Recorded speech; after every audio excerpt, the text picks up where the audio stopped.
Services games were a big part of military life through both World Wars.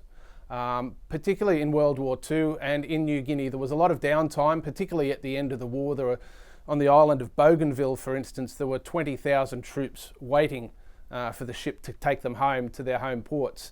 A lot of downtime, played sporting games, cricket, Australian rules, rugby league. And we learned that in the rugby league field, there was this rivalry between the states. We knew that existed already, but we didn't know about the actual tribalism and the fierceness of that tribalism. So someone came up with the idea, and it may well have been a bloke by the name of Warrant Officer Ron Connor, who went to his superior officer and said, we would like to play an interstate game based on where our players were born. And fortunately, his superior officer was a rugby league man as well from Charters Towers, Major H.A. Titley, who agreed to the concept, and the games went ahead. There were 2 games played in September of 1945 on the island of Bougainville, based on where players were born from New South Wales or Queensland.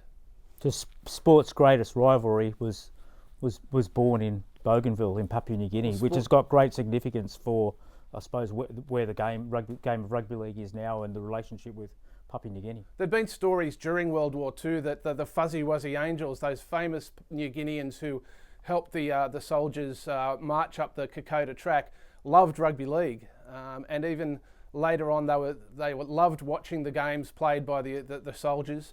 And so this game, a state of origin game played 35 years before Queensland and New South Wales did battle at Lang Park. It has great significance historically, and of course the connection now with Papua New Guinea, discussions about a possible team in the NRL in the not too distant future, the connections are quite remarkable.